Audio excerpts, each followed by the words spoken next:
Mesdames, si vous êtes fatiguée, déprimée, anxieuse, démotivée, gonflée, inflammée, irritable, que vous dormez mal, que vous avez des règles bizarres, irrégulières, douloureuses, que vous prenez du poids alors que vous mangez bien, que vous bougez, ce n'est pas l'âge et ce n'est pas normal. C'est hormonal et on ne vous a jamais appris à saisir cela.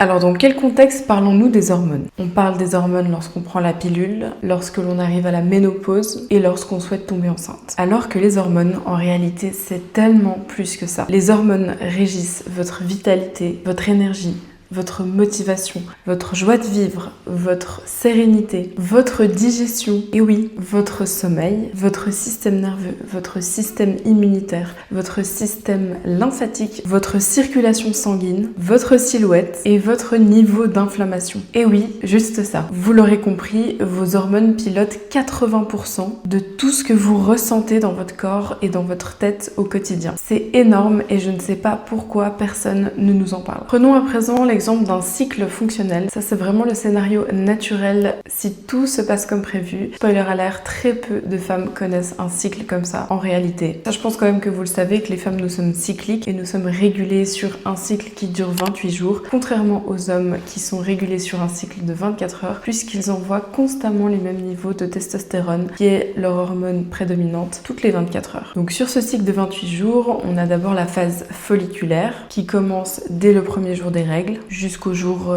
12 plus ou moins du cycle. Ça va vraiment dépendre des femmes parce qu'on est toutes complètement différentes. Il y a des femmes qui ovulent très tôt dans le cycle et d'autres qui ovulent vraiment très tard. En général, ça dépend des niveaux d'œstrogène. Cette phase folliculaire est caractérisée par une montée progressive d'œstrogène, ce qui est censé, je dis bien censé, vous donner de l'énergie, de la clarté, de la motivation. On a ensuite la phase d'ovulation qui peut commencer autour de J12 pour celles qui ovulent tôt, parfois même encore avant, jusqu'à J15, J16, mais chez certaines personnes, c'est vraiment plus tard. La phase d'ovulation, alors c'est vraiment le pic d'œstrogène, c'est le moment dans le cycle où les œstrogènes sont au plus haut, et ça, c'est censé vous donner confiance, extraversion, sociabilité, sensualité, libido, évidemment, puisque la nature est bien faite et que c'est à ce moment-là qu'on est fertile. Et enfin, après l'ovulation, jusqu'à l'arrivée des règles, vient la phase lutéale, qui est caractérisée par la montée de progestérone post-ovulation. La progestérone, du premier jour des règles jusqu'à l'ovulation, n'est plus du tout présente. Par contre, elle vient gentiment et elle a un pic autour du jour 21 si on est sur un cycle bien régulier de 28 jours. Et ça, c'est vraiment censé nous donner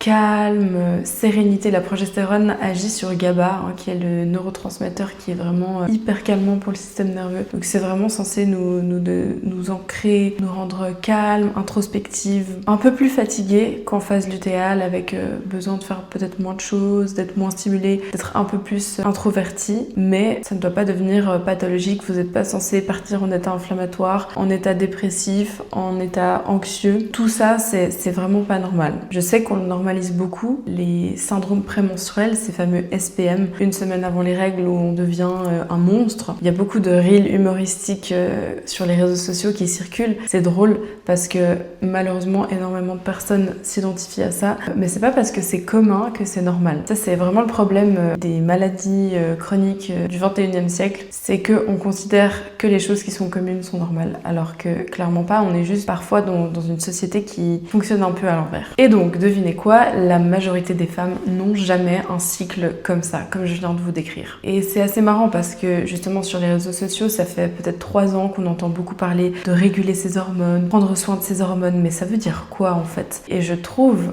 que j'observe dans ma pratique en tant que nutrithérapeute un gap énorme entre la théorie, donc c'est ce que je viens de vous expliquer, la théorie d'un cycle sur 28 jours, et ce que les femmes ressentent vraiment. Enfin, moi j'ai des femmes, à leur montée d'œstrogène au moment de l'ovulation, elles sont super mal. Elles seraient, dans la théorie, on dit que c'est le moment de sensualité, de confiance, d'énergie, etc. Alors que la plupart de mes clientes, à l'ovulation, elles sont au bout de leur vie, elles sont inflammées, elles ont des problèmes de peau, elles sont ultra réactives à l'histamine, parce que devinez devinez quoi, la montée d'œstrogène qui n'est pas suffisamment compensée par la progestérone devient inflammatoire et active les mastocytes. Les mastocytes, ce sont des cellules de l'immunité qui fabriquent de l'histamine en excès et donc un méga état inflammatoire. Et donc c'est totalement possible que si vous mangez énormément d'aliments riches en histamine au moment de votre ovulation, que vous ayez des boutons, des problèmes de sommeil, de l'anxiété à mort, énormément de fatigue. C'est pour ça que ça me tenait énormément à cœur de vous en parler. Ça fait tellement longtemps que j'aimerais vous parler de ces fameuses hormones parce que sans prétention aucune, je pense que j'ai atteint un niveau de connaissance. Je ne sais évidemment pas encore tout parce que on en apprend tous les jours, mais j'ai atteint un niveau de connaissance sur le fonctionnement des hormones là qui est vraiment élevé. Et ça, je vous en parlerai juste après parce que c'est lié à une histoire personnelle. J'ai eu des problèmes hormonaux extrêmement graves, qui m'ont mené à un état très grave en 2025. C'était la raison de mon absence justement. Je vous en parle juste après. Mais donc ça me tenait à cœur de vous en parler parce que ce qu'on explique sur les réseaux sociaux par rapport au cycle, vraiment la théorie et la réalité que j'observe sur le terrain, ça n'a rien à voir et du coup, qu'est-ce qu'on fait de ça? Et qu'est-ce que ça veut dire réguler ces hormones? Qu'est-ce que ça veut dire déjà si on connaît pas son profil hormonal, si on s'est jamais testé, si on connaît pas nos niveaux? Voilà, je trouve un peu que cette propagande de réguler ses hormones, prendre soin de ses hormones, c'est pas tellement concret en fait. Et aujourd'hui, j'ai envie de vous apporter du concret, des chiffres, des témoignages, des expériences et la réalité du terrain surtout.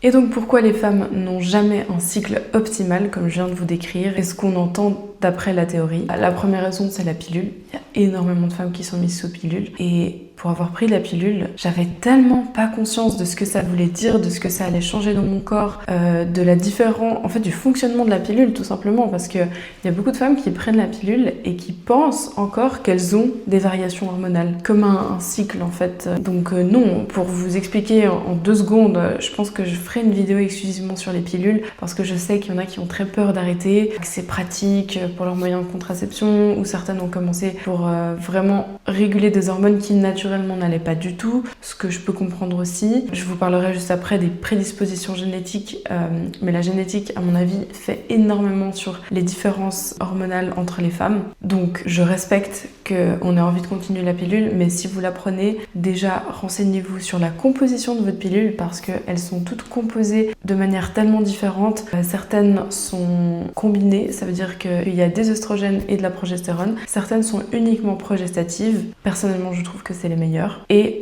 encore faut-il savoir combien il y a à l'intérieur en termes de dose d'œstrogène et de progestérone. Certaines contiennent un tout petit peu de progestérone. Et pour moi, selon les profils de femmes, il y a des profils, mais juste en les interrogeant et en les observant physiquement, 9 fois sur 10, on est sûr qu'on est sur quelqu'un qui a beaucoup d'œstrogène. C'est quand même quelque chose qu'on voit beaucoup aujourd'hui parce qu'on vit dans un monde qui est œstrogène-like. Ça veut dire que tous les produits chimiques, les plastiques, les produits de beauté, tout ça, ça contient des œstrogènes-like. Ça va envoyer un signal de confusion dans votre corps où en fait il va se dire, il va croire que c'est des œstrogènes et du coup il va les cumuler au niveau sanguin et ce qui fait que vous allez vous retrouver avec des taux d'œstrogènes énormes. Après ça dépend aussi la génétique. Vous pouvez génétiquement fabriquer énormément d'œstrogènes comme vous pouvez en fabriquer très peu, voire pas du tout, ce qui est mon cas. Et le gros problème, c'est que si vous donnez à une femme qui est déjà prédominante aux œstrogènes, qui en fabrique de base, ou en tout cas qui en accumule énormément dans son corps, si vous lui donnez une pilule qui contient des œstrogènes et de la progestérone, alors il va falloir déjà que la progestérone soit très très fortement dosée dans la pilule pour pouvoir compenser ce niveau d'œstrogène qui est très élevé, parce que le déséquilibre entre les deux, c'est une catastrophe. Et c'est d'ailleurs le cas de la plupart des femmes qui ont justement de l'état inflammatoire, des SPM très très forts, des cycles trop longs, des cycles trop courts, des problèmes de peau, des problèmes d'angoisse, des problèmes d'humeur, des problèmes de dépression. Tout ça, en fait, c'est en général lié à une progestérone qui n'est pas suffisante pour équilibrer un haut niveau d'œstrogène. Donc dans la pilule, il faut que les niveaux de progestérone soient vraiment élevés. Et il y a tellement de pilules qui contiennent très très peu, je trouve, en tout cas par rapport aux besoins de la plupart des femmes, beaucoup trop peu de progestérone par rapport à ce qu'elles auraient besoin. Et c'est pour ça qu'il y a des pilules, personnellement, moi ma pilule que j'ai prise quand j'étais adolescente, j'avais aucune notion, hein, j'ai vraiment fait confiance les yeux fermés. J'ai commencé cette pilule et j'ai développé de la résistance à l'insuline. J'ai pris, je pense, 15 kilos en l'espace de 6 mois, alors que j'avais jamais eu de problème de poids avant. Et donc, le manque de progestérone de cette pilule était vraiment responsable de ça. Parce qu'oubliez pas que du coup, si vous prenez la pilule, tout le but de la pilule, c'est qu'elle soit contraceptive. Donc, elle va vous couper votre ovulation. En fait, le principe, c'est de mettre de la... Alors, la progestérone, il y en a dans toutes les pilules, hein, parce que c'est justement le fait de prendre de la progestérone en continu, tout le temps, à part pendant la semaine de pause. Certaines pilules ont une semaine de pause pour déclencher les règles, parce qu'il faut que cette progestérone puisse chuter à un moment donné du corps pour que l'endomètre puisse se contracter et saigner. Mais donc tout le principe des pilules, c'est de couper l'ovulation en mettant de la progestérone constamment. Alors que si vous vous rappelez de ce que je vous ai expliqué il y a quelques minutes, normalement un cycle naturel, c'est pas du tout de progestérone dans le corps jusqu'à l'ovulation, et c'est une fois qu'on a ovulé que l'ovulation va permettre de sécréter de manière endogène des hauts niveaux de progestérone. Normalement. Mais la progestérone n'est pas du tout résistante au stress. Donc avec la charge mentale qu'on a aujourd'hui, les vies complètement stressantes et pas forcément adaptées aux besoins de la femme, on est censé travailler comme les hommes finalement, hein, 5 jours sur 7, alors qu'on n'est pas du tout régulé sur des cycles de 24 heures. Donc d'une semaine à une autre, nos niveaux d'énergie, nos besoins de repos varient énormément. Bref, j'ouvre des tiroirs. Je suis désolée, mais je suis tellement passionnée et il y a tellement de choses à vous dire que voilà, je m'éparpille un peu.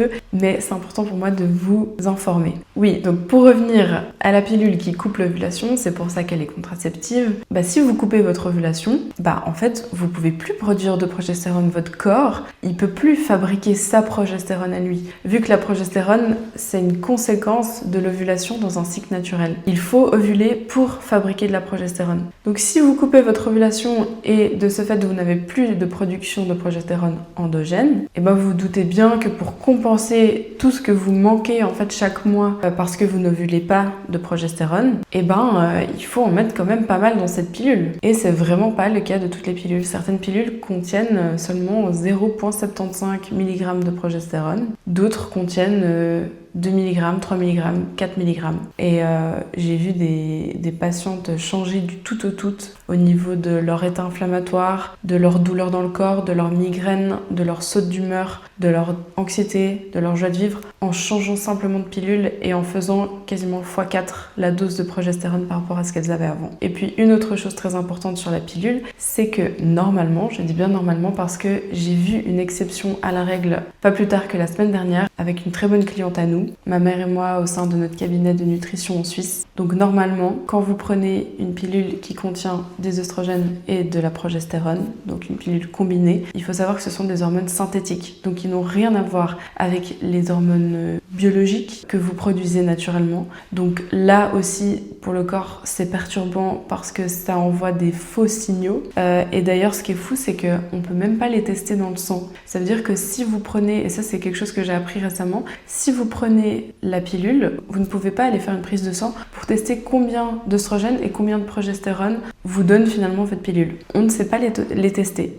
Je sais pas, ils sont pas détectables apparemment. Le seul truc qu'on peut tester dans le sang, c'est l'œstradiol, donc c'est l'œstrogène biologique qu'on produit naturellement, et puis la progestérone. Je crois c'est les formes de progestérone synthétique assez communes, ou bien les formes d'œstrogène synthétique, on ne peut pas les tester. Par contre, ce qu'on sait, c'est qu'ils sont censés prendre le relais, donc les synthétiques de la pilule, elles sont censées prendre le relais et supprimer, en tout cas abaisser considérablement nos hormones biologiques. En fait, il n'y a pas une cumulation entre les deux. Pendant longtemps, je pensais qu'il y avait une cumulation, mais non, en fait, il n'y a pas de cumulation, normalement. Donc, j'ai fait le test avec plusieurs de mes clientes qui sont sous pilules combinées, et effectivement, quand on teste leurs œstrogènes et leur progestérone sanguin, c'est comme une femme en ménopause. Tout est extrêmement bas, voire très très très bas, presque inexistant, comme si la personne était ménopausée, parce que ce sont les hormones synthétiques qui ont pris le relais dans son corps. Mais ça, il n'y a aucun moyen de le tester. Et comment vous voulez être sûr de votre équilibre hormonal si vous ne pouvez pas les tester? C'est ça qui est embêtant avec les pilules. Là, en fait, je suis en train de vous faire une masterclass sur la pilule, mais c'est pas grave, je pense que ça va en intéresser plus d'une. Et c'est vraiment des infos tellement précieuses que j'ai mis tellement de temps à comprendre. Mais je peux comprendre que certaines soient soulagées par la prise de pilule, parce que si génétiquement on a ou ça peut être environnemental, parce que par exemple on est carencé, ou bien on se nourrit pas forcément de la bonne manière, mais si on a un terrain, on va dire environnemental ou génétiquement prédisposé à avoir une mauvaise production d'hormones, que ce soit des oestrogènes, de la progestérone, les deux, du coup un déséquilibre entre les deux, je peux comprendre que la pilule soulage, parce que l'avantage de la pilule c'est qu'il n'y a plus ces variations hormonales qui peuvent, si le cycle naturellement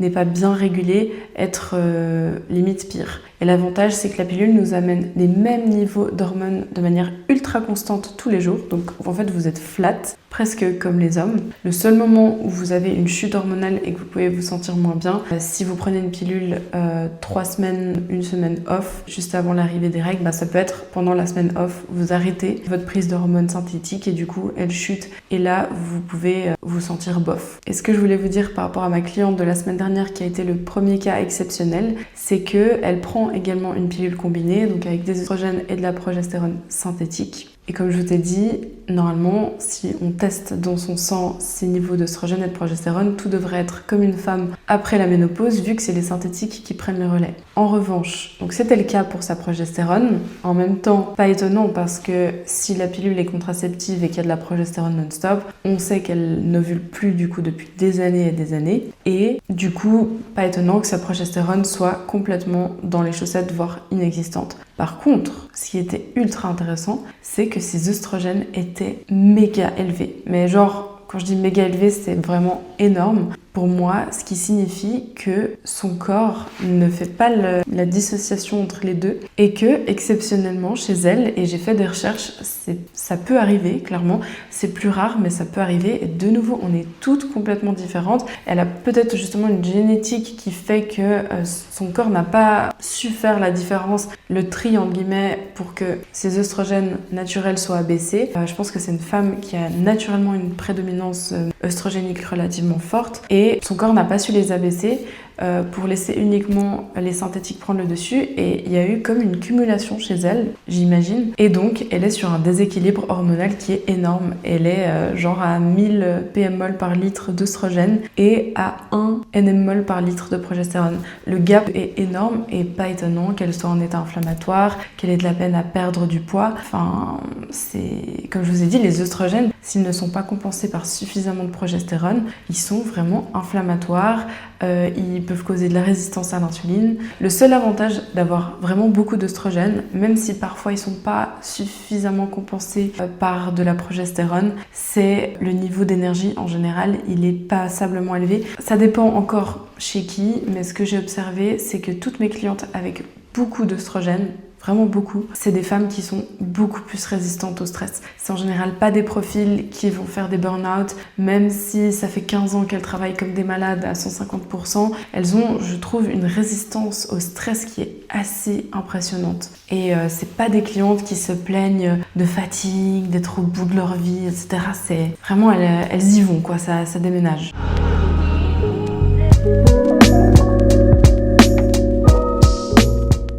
Donc vous l'aurez compris, de fait, la pilule, c'est quelque chose qui vous empêche d'avoir un cycle normal, comme je vous l'ai décrit précédemment, mais aussi les carences, le fait d'être déficiente en vitamines du groupe B, en zinc, en magnésium, en oméga 3. Il y a tellement de carences qui, cumulées, peuvent vous mener à un déséquilibre hormonal, une mauvaise production d'hormones, à commencer par le cholestérol. Est-ce que vous mangez suffisamment de bonne graisse? Parce que si vous mangez trop peu de bonne graisse, vous ne produisez pas assez de cholestérol HDL, qui est le bon cholestérol, et toute la pyramide de fabrication hormonale qui suit part du cholestérol HDL. Donc ça déjà c'est la base. Et il y a des femmes par exemple qui n'arrivaient pas à tomber enceinte, qui tombent enceintes finalement juste après s'être complémentées et avoir augmenté leur consommation de bonne graisse. Je dis pas que c'est suffisant pour tout le monde parce que, comme je vous ai dit, Parfois, il y a des prédispositions génétiques, ce qui est clairement mon cas, qui ne seront pas résolues uniquement par la nutrition et la micronutrition,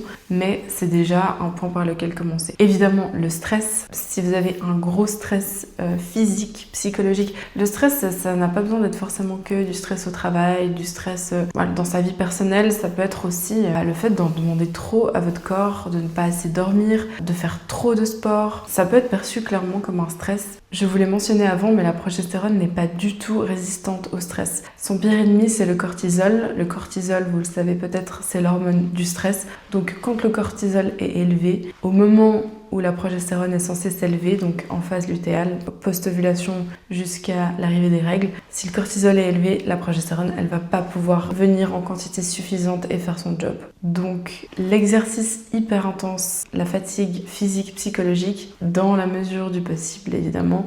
Je sais qu'on peut pas toujours tout maîtriser. Gardez-le pour la phase folliculaire, ovulatoire, mais pas pour la phase lutéale. Et puis finalement, des choses aussi qui sont très connues, qui peuvent complètement perturber le cycle, c'est la résistance à l'insuline. Il y a beaucoup de femmes, quand elles apprennent à réguler leur glycémie, diminuer leur niveau d'insuline, qui tout d'un coup retrouvent des hormones hyper équilibrées, des cycles beaucoup plus réguliers, moins douloureux, moins d'état inflammatoire. Ce qui est assez classique aussi, c'est les problèmes de thyroïde. Quand la thyroïde va pas, le cycle ne va souvent pas aussi. L'insuline, la thyroïde, c'est aussi des hormones et tout est un peu comme lié et imbriqué. Et puis aussi le foie. Clairement, la santé du foie, toutes vos hormones passent par votre foie. Elles doivent être réceptionnées, métabolisées, transformées et expulsées par le foie. Donc si le foie il est en souffrance, qui tourne au ralenti et qu'il lui manque les cofacteurs pour bien fonctionner, vos hormones elles iront pas. La dysbiose aussi, j'en ai pas encore parlé, mais la dysbiose intestinale, je vous ai sorti récemment une vidéo sur l'intestin justement, donc si vous l'avez pas vue, allez la voir, je vous la mettrai ici ou ici, je sais jamais que c'est ça, ou sinon en barre de description. Mais clairement, le fait d'avoir un intestin en mauvaise santé, complètement déséquilibré, ça peut clairement aussi impacter votre production hormonale.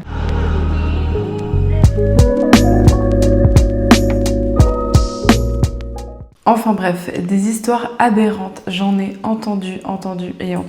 Ma mère aussi, parfois on est assez choqué de ce qu'on entend, des discours de gynéco, des propositions assez surprenantes, du style vous n'avez plus d'utérus donc vous n'avez plus besoin de progestérone. Parce que oui, certaines femmes qui se plaignent de douleurs, de règles insoutenables toute leur vie, au bout d'un moment on leur propose de faire une ablation de l'utérus. Donc au lieu d'aller comprendre et chercher à résoudre le problème à la source, qui est forcément d'origine hormonale, eh bien non, on se dit on enlève l'organe comme ça, c'est bon quoi. Alors peut-être que la personne n'aura plus de douleur de règles, mais par contre elle peut continuer à avoir de l'état inflammatoire, de la résistance à l'insuline, de l'anxiété, de la prise de poids, de la dépression, pas d'énergie. Franchement, je suis un peu choquée, je dois dire. Que la pilule régule les hormones, bof, parce qu'on vous explique pas déjà que c'est des hormones synthétiques, et puis surtout comment elles sont dosées, et en fait on nous fait pas de test avant. Et pour moi, la moindre des choses à faire, ce serait de faire avant de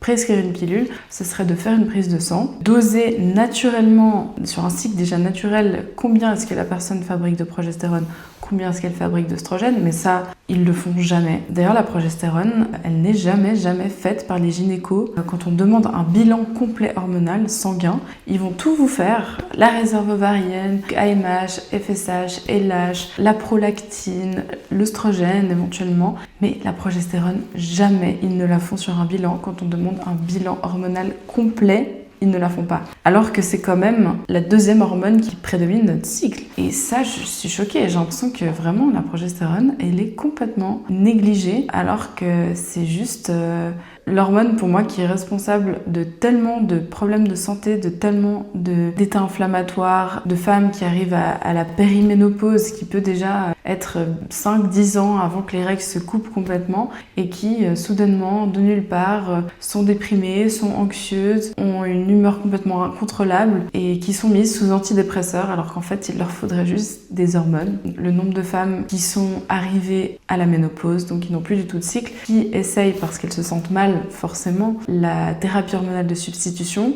mais qu'on leur donne des dosages complètement aberrants, que personne n'a l'idée de tester par exemple 3 mois après dans le sang comment sont assimilées les hormones dans le sang de la personne, parce que ça dépend de la santé de son foie, ça dépend de son métabolisme, tellement de choses. Et non, personne n'a l'idée de tester pour peut-être mettre moins d'œstrogène chez cette personne, plus de progestérone chez cette personne. Peut-être certaines femmes, il faut mettre que de la progestérone. En fait, on est toutes tellement différentes. J'ai des clientes de 50 ans qui ont moins de 18 d'œstradiol dans le sang, de 50 ans qui ont 600 pmol par litre d'œstradiol. L'âge ne veut rien dire. Et il faut traiter les choses de manière individuelle, au cas par cas. Et c'est pas parce que le premier dosage a foiré, entre guillemets, pour la personne en ménopause qui a essayé les hormones de substitution, qui, elles, la plupart du temps, sont souvent bioidentiques, donc ça, c'est pas mal. C'est justement pas synthétique, c'est comme celles qu'on produit naturellement dans le corps. Mais encore, faut-il savoir les doser de manière appropriée pour la personne. Et quand c'est pas le cas, et que ça foire, entre guillemets, au premier essai, on dit, écoutez, désolé, les hormones, c'est pas pour vous, donc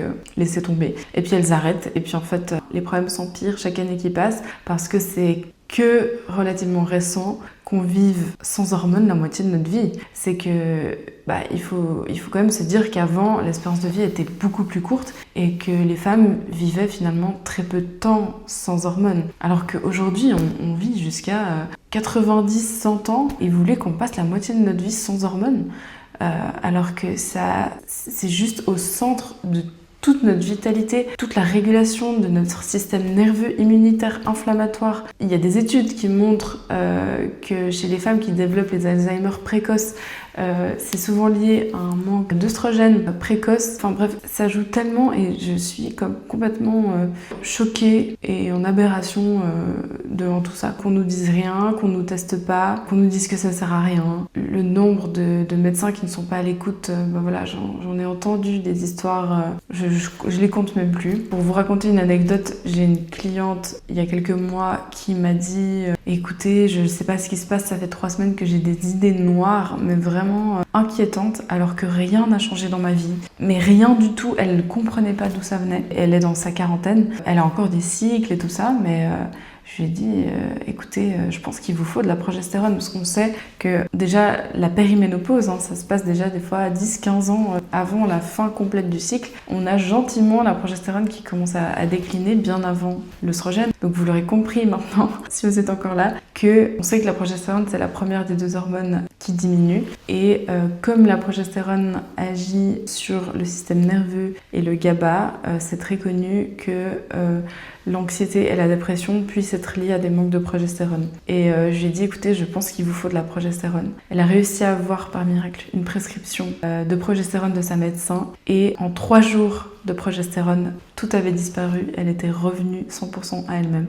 Plus d'angoisse, plus d'humeur dépressive, plus d'idées noires. Alors que ça faisait 3 semaines qu'elle était dans un état comme ça, pour aucune raison justifiée. Donc voilà. Et puis si elle n'avait pas eu cette info, qu'elle n'avait pas eu la prescription de son médecin, peut-être qu'elle aurait dû faire un suivi psy, mais qu'elle n'aurait pas su quoi dire à sa psy parce que en fait ça venait de l'intérieur, pas de l'extérieur. Et elle aurait certainement eu des antidépresseurs qui n'auraient pas fonctionné. Parce que les antidépresseurs, si c'est pas un problème de neurotransmetteurs et que c'est un problème hormonal, ils vont jamais remplacer ce que votre progestérone devrait faire. Voilà, des histoires comme ça, j'en ai plein.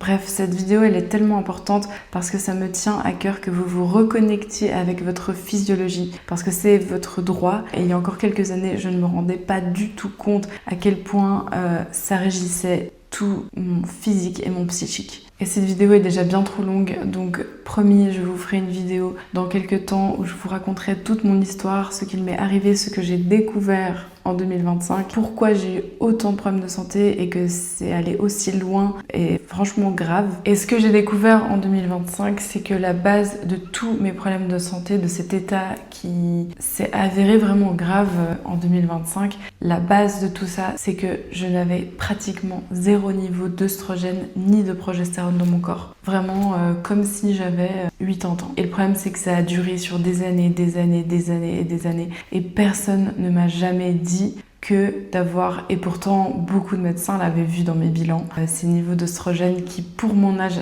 était clairement pathologique. Pareil pour la progestérone. Après, parfois, on s'en sort mieux quand il y en a au moins une des deux qui est élevée. Alors même si ça crée un déséquilibre hormonal, vous avez quand même au moins des hormones qui tiennent votre corps et votre système nerveux, votre système immunitaire. Quand il n'y a plus rien, ni de progestérone ni d'œstrogène, ça peut mener à quelque chose de grave et j'en ai fait l'expérience l'année passée. Je vous expliquerai tout en détail dans une vidéo parce que je pense vraiment que ça va vous intéresser et je me dis j'ai pas pu vivre tout ça pour le garder pour moi, il faut absolument que je le partage. Et pendant des années, je disais aux médecins que je n'avais pas mes règles, mais jamais de règles. Pendant des années, ils ont vu mes niveaux d'œstrogène, de progestérone dans les analyses sanguines et personne ne m'a rien dit, personne ne m'a alerté. Et puis ça, sur des années, ça fait une catastrophe monumentale. J'ai tout mon système immunitaire et nerveux qui m'ont complètement lâché.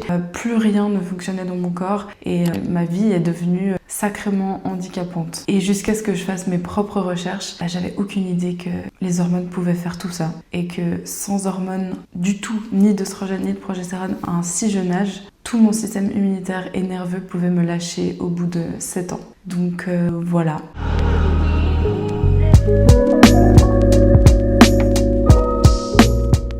En tout cas, c'est prévu que cette année, je vous sorte une formation sur les hormones pour que vous soyez autonome dans la prise en charge de vos hormones parce que visiblement, malheureusement, on est obligé de se débrouiller seul. C'est rarement votre médecin, votre gynécologue qui va vous apprendre à faire ça. Et donc dans cette formation, j'aimerais vous apprendre tout d'abord à comment tester son terrain hormonal.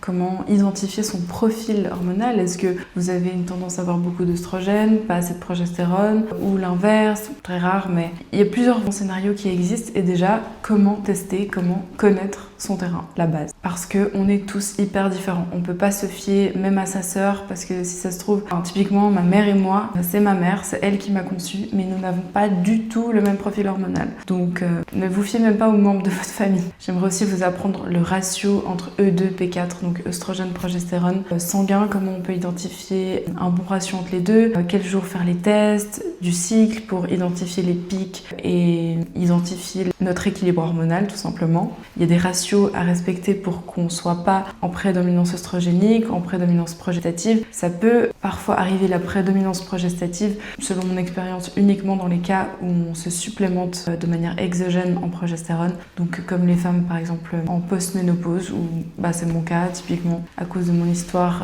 qui est plutôt d'origine génétique. C'est rare, très rare de voir une femme de moins de 30 ans prendre de la progestérone ou de l'œstrogène. Quand je vais en pharmacie, on pense souvent que c'est pour ma mère. Mais non, c'est bien pour moi. Ma mère a 6 fois plus d'hormones que moi, et elle a 54 ans. Donc, de nouveau, l'âge ne veut rien dire. J'aimerais vous apprendre aussi à reconnaître les symptômes cliniques d'un manque et d'un excès de progestérone ou d'œstrogène parce que c'est assez facilement identifiable. J'aimerais vous apprendre la différence sur les pilules justement en matière de composition, de dosage. Certaines sont de première, deuxième, troisième, quatrième génération. Il y en a qui sont mieux tolérées que d'autres. Donc voilà, je vous ai quand même beaucoup parlé de la pilule aujourd'hui, mais je pourrais quand même le mentionner. J'aimerais aussi vous parler du coup des différentes formes d'hormones de substitution qu'il existe. Alors clairement, c'est pas du tout le premier truc à faire. Si vous voyez que vous manquez de progestérone et que vous avez encore vos cycles, que vous n'êtes pas ménopausé, vous dirigez directement sur une prise de progestérone exogène. C'est vraiment pas le premier truc que je ferais. Il faut d'abord voir si vous avez coché toutes les cases avant et que vous avez tout essayé au niveau de ce qui est naturel avant pour voir si vraiment c'est indispensable ou pas.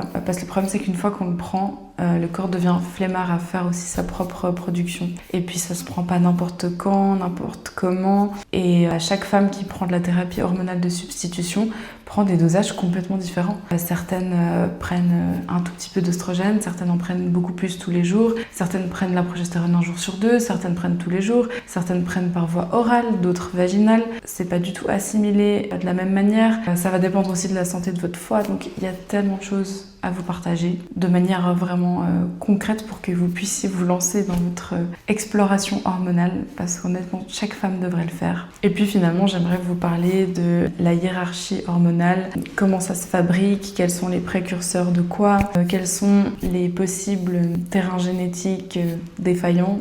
Ça du coup pour le coup je pourrais vous en parler. Et puis aussi concrètement qu'est-ce qu'on peut faire d'un point de vue environnemental, nutritionnel, micronutritionnel pour optimiser tout ça parce que les prédispositions génétiques, c'est quand même beaucoup plus rare et on peut clairement, dans la majorité des cas, faire des choses de manière naturelle pour que le corps sache prendre le relais et rééquilibrer tout ça. Il y a vraiment tellement de choses qui existent et plein de choses à faire. Il faut juste savoir quoi et comment.